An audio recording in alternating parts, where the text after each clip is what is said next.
All right, now we're being joined by the reigning defending UFC bantamweight champion, Dominick Cruz. That was fun, right, Dom? Getting to talk to the guy that you beat 5 years ago who claims he's the pound-for-pound king over you. That was fun. Yeah, look at you. Typical Ariel. Love starting the fires. It's perfect. I was backing you up there. Why doesn't Dominick Cruz get mentioned more in the pound-for-pound discussion? You've lost once at 145. You beat the guy who beat you twice. You beat the guy who people consider to be the pound-for-pound king. Why isn't your name included? No, I agree, but how can you decide what people include and what they don't include? And so the biggest thing I've learned through all these injuries that nobody ever really thinks about is my lack of control through those injuries has taught me to not worry about the things that I can't control. And if people don't want to talk about me in these certain instances, I can't control it. I know where I stand. I know where I'm at.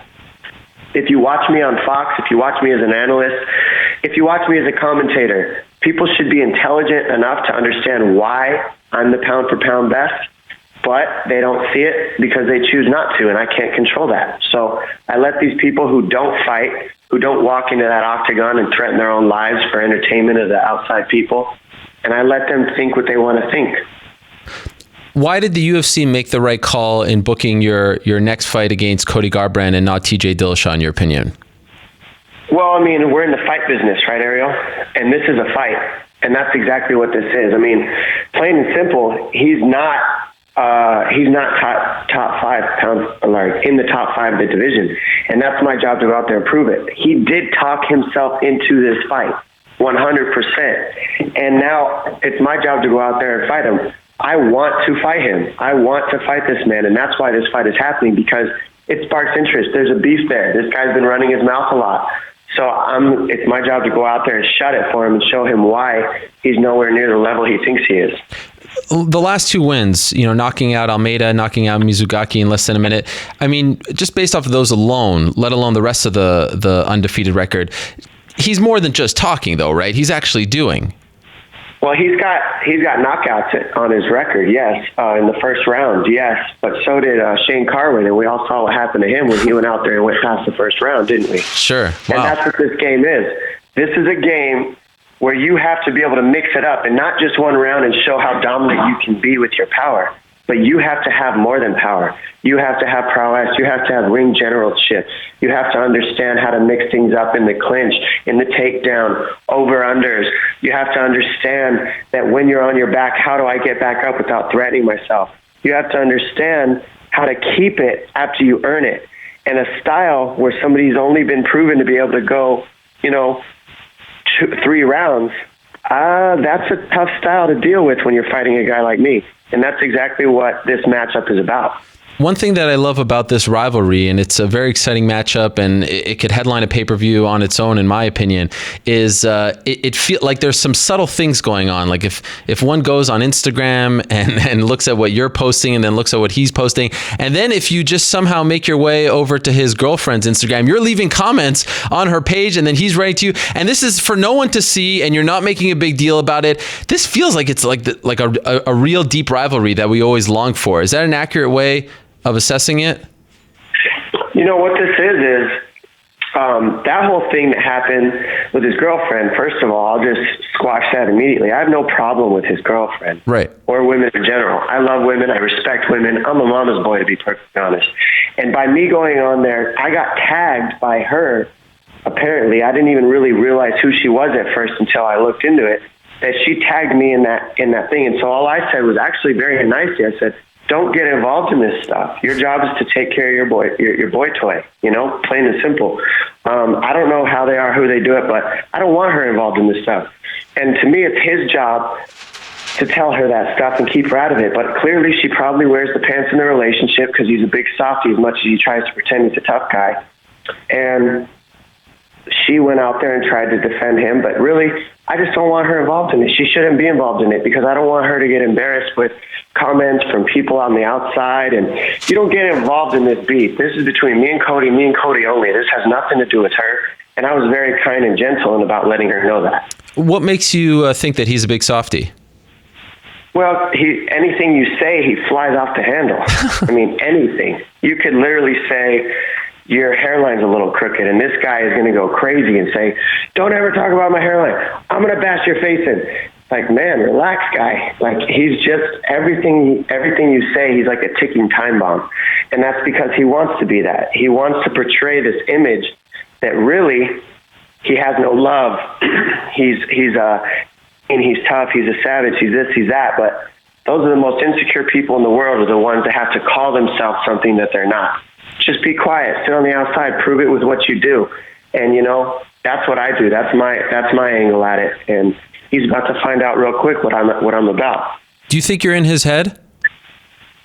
You know, I don't think he's smart enough to know if that would even be possible. I honestly believe that. I think he's literally about as smart as a rock. He's had multiple concussions. If you look at any of the spelling that he does on any of his stuff, I mean, he wrote plane as like a plan, you know, like he just doesn't have the intelligence to understand if somebody was in his head. All he knows is he's either angry at you or he's cool with you, and that's it. And that's all right. He wants to be angry with me. That's fine. I applaud that. I look forward to it. It makes this thing more fun for me. Do you think that he's going to go into this fight, like once he sees you fight week, squaring off in the cage, all that stuff, too emotional? I mean, you know about this game. You've been in these big spots before. You've been in rivalries before. Do you feel like when you see that emotion coming out of him, that's a sign that you already have a small victory over him? Well, I mean, no matter what, if somebody can spike your emotions in any way, shape, or form, they're doing something to you. And that's a form of control. So anybody can look at it how they want, but I'm not going to sit here and pretend like I'm controlling his emotions. Like, I know that. I don't know what this guy's feeling, you know, Ariel? I can't. There's not enough factual basis for me to say, yes, here we go, I've got control of him. But I'm going to say that all I can do is be myself and continue to say the things that I'm saying to him. And as you see this take place, I think his reaction alone tells the story, plain and simple. Just look at his reactions, look at how he acts, look at the things he says, and that should paint the picture for people out there enough. Been a while since we talked to you. We didn't talk to you after his last win. There was footage that surfaced. He's walking into the arena at 202 T-Mobile Arena. You're walking in as well. You're there to work for Fox, and you guys get into a little argument, if you will. Daniel Cormier steps in. How real was that? No, I mean, it was real because he searches me out, just like Faber did after I beat Dillashaw. Faber came to the back and found me where he knew I was going to be. It's not hard to find me, Ariel, especially when I'm working for Fox. You go to the back, you know I'm back there, you know I'm working the cameras, you know exactly where to go to find me. I don't doubt that they're going to be waiting for me in Sacramento when I'm out there too, covering that Fox fight, because they know where I'm going to be. They know I'm in Sacramento. I mean, it's common sense to know where I'm at, because I'm working. While these guys are talking, trying to get a chunk of my limelight while I work to make money for myself and money for my family, they find me and they're trying to get a piece of that. They're trying to break off a piece of that every single second they can. All these guys, as they should. I commend them for that. And that's how he talked his way into this fight. He went and found me when I was doing my job, and he put himself in a situation where he could try to look as tough as possible, and he made sure and put his nice coat on that he wears every time he wants to act tough. And he did that. He went out there, he acted tough, he did his job, and now all he's got to do is act that way for every 30-second clip he can, and then he gets himself a shot. Same thing Faber did throughout the entire career that he's had to get title shots. He did it with McGregor. He did it with me. I mean, this is their game. This is the alpha fail game, where they're going to walk their way, talk their way into everything they can so that the publicity gets behind it. And if media gets behind it, it becomes real. If media doesn't get behind it, nobody cares. So they just know to make it real with media. And that's Faber's, tutoring, helping the punch drunk Cody no love. And what do you make of these suits? Because he's wearing David August, and I don't know who's paying for them, but the UFC hooked Conor up with them. That's Lorenzo Fertitta's Taylor. Do you feel like the UFC is grooming Cody as he's a good-looking guy, he's got the tattoos, got the look, he speaks very well. Do you feel like they're kind of grooming him to be that next guy? I don't know. It doesn't matter. I mean, none of that matters. If they're grooming him, I'm glad because we need as many stars as we can get in this sport. I mean, how many shows are we doing a week? How many shows are we doing a year, Ariel? Yeah. And the more stars that we have in the sport that people can connect to and embrace and call their favorite, the better it is for all of us. Me, it's better for me because now people want to follow him and hate me. It's better for me because people want to see me smash him if they're following me. And it's better for everybody. So if they're grooming me, good. If they're grooming him, good. I'm glad. It's okay with me. But it's going to take a lot of grooming because I'm telling you, the guy's not smart enough to deal with this level of competition that's at the top. And speaking of competition, I mean, when you consider TJ, Faber, the guys you've defeated as of late, do you think he is as good or better than them, or do you think he's a notch below them and the reason why he's getting this is, as you said, just because of his talk? I think he's got a look just the way you said. Yeah. I think he's got a look that he's riding on. I think he's got a record that he can ride on until I beat him. I don't think he's as well-rounded yet as he could be, and I think that on that night, that's exactly what I'm going to prove. I mean, he's got knockout power. So what? I said it already. I compared him. You know, you got the heavyweight division. You got Shane Carwin, knocked out 10 people in the first round. That's a scary guy. But you take him past the first round, you mix it up just a little bit with him in a sport of mixed martial arts, and you don't just sit and box with them or kickbox with them, and things kind of go downhill for a guy like that. And that's not what a champion is in this sport, and that's not what a champion in this sport is like, who keeps the title for years on end.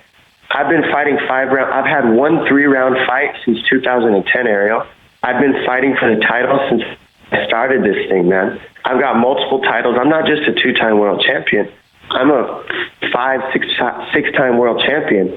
My belt only got taken away because I was injured for so long, and that wasn't a real loss of my belt. So technically, the way I look at this, I'm more than a 5-time world champion, especially if you count the WEC, and nobody takes those wins into account as well. So because it wasn't picked up by media then, and media makes everything real.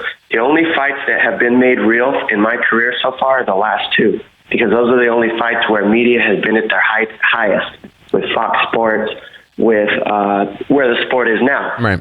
That's okay. I like being shoved under the rug because it keeps me under wraps so that when I unleash myself on these guys, they have no clue what they're actually facing. I think DJ said it best. All these guys want to talk about what I do and how I don't do it well enough. And then you get in there with me and you're lost. And that's exactly what's going to happen to Cody when we fight on New Year's Eve. He took umbrage with the fact that you spoke about his dad and made it personal like that. Was that a conscious effort on your part? Did that just come out of nowhere? Why did you bring that up?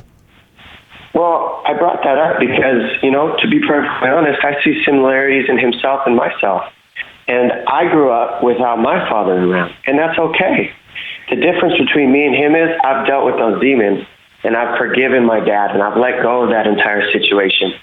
And if he had done the same like he should have, it wouldn't even have ruffled a feather on him.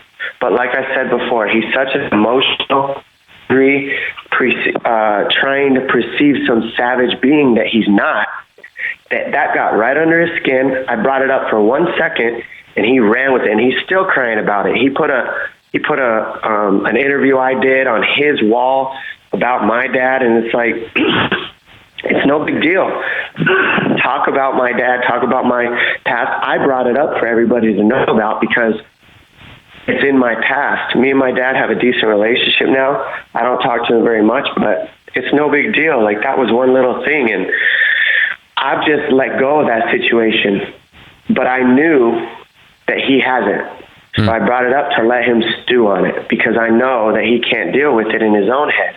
Forget what I said about it. The real problem with Cody is he's mad at himself for not being able to let go of the situation and the anger that he has towards his own family. That's his problem, not mine. Damn. You're incredible, Dominick. A couple more questions for you.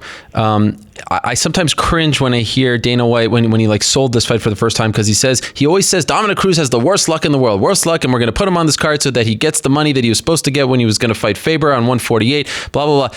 Can we stop talking about that already? Why do we have to keep talking about that? A, and B, are you on the flip side thankful that you are probably going to get a boatload of money because you are fighting on the same card as Ronda Rousey?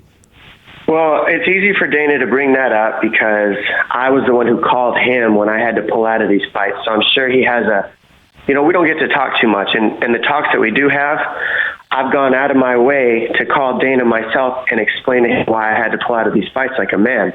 I didn't want to call my manager to tell him. I wanted to call Dana myself and let him know like a man, I'm sorry I have to pull out of the show. I'm not happy about it. So I'm sure that's a stinging thought in Dana's brain. So that's the first thing he thinks about when he thinks about Dominick Cruz, because those are the only talks we've really ever had. We've met one other time other than that to renegotiate a contract. Other than that, I've always sat down with Lorenzo. Lorenzo's always gone out of his way to talk with me about many different things. And the only talks me and Dana have had is when I had to call him to pull out. So that's why, in Dana's defense, he brings that up all the time, is because that's really the only conversation me and him have had, unfortunately. But on the other end of things, it's like, I don't have the worst luck in the world. I have the best luck in the world to have gone through that. And I say that because it taught me how to turn into a man, to let go of the things that I can't control. It taught me how to grow in this sport, outside of this sport, so that when I get in there, I no longer need this. I no longer need to have the belt to be happy. I no longer need this sport to be happy. It's all just something that I can enjoy now and be happy with. And it's a cherry on top of my life to be able to compete today, because I've lived for 3.5, 4 years without it and realized that this is nothing but a gift we're all given, Ariel. This isn't something that I deserve. This isn't something I should have. This is a gift for me to be able to compete in front of all these people. For the amount of money that I'm getting to make now is incredible, coming from, paying money to fight in the beginning at 155 pounds for my first 3 fights. So it's like, I look back at this sport when I was 19 years old, starting this thing back in 2007, and I look at the things that I've learned, and that stuff that happened to me was not the worst luck I ever had in my life. It was not the worst thing that ever happened to me. It was the best thing that ever happened to me, because it turned me into a man. And now I'm here today, still fighting for the same title, for more money than I ever made then. So how is this the worst thing that ever happened to me? It's not. And now I get to walk into this fight and finally get the payday that I should have had before the Anderson Silva fight. I was a multiple-time world champion before that Anderson Silva fight. And then after that Anderson Silva fight, I should have made multi-million dollars when I fought Faber for the 3rd time, but I didn't. This is all shoulda, coulda, woulda. It's a beautiful thing. None of that matters. Yeah. It's all out of my control, but it's okay. I'm happy with where I'm at. I'm blessed to be here, and I'm going to take this horse by the reins, and I'm going to ride it out very hard. This has been, without a doubt, the most newsworthy year in the history of mixed martial arts. So much has happened, so many great interviews, quotes, moments. But what you just said reminded me of, without a doubt, my favorite line, my favorite answer that I've heard personally this year, given to me or anyone else, when I asked you right after the Dillashaw win in Boston, if this was the greatest moment of your life, and you said the greatest moment of your life is when you finally realized that you didn't need the belt to be happy. And it gives me goosebumps till this day to hear that, and you stick to that 11 months later. So that is amazing to hear. One last thing for you, Dominick. 2 weeks before your fight, your longtime friend Urijah Faber retires. Are you surprised that he is walking away now? No, I'm not surprised. I think it's a good thing for him. I mean, honestly, he's going to be a great manager. He's already a great manager. He's been a great manager to these guys for how long? Dressing them out in torque.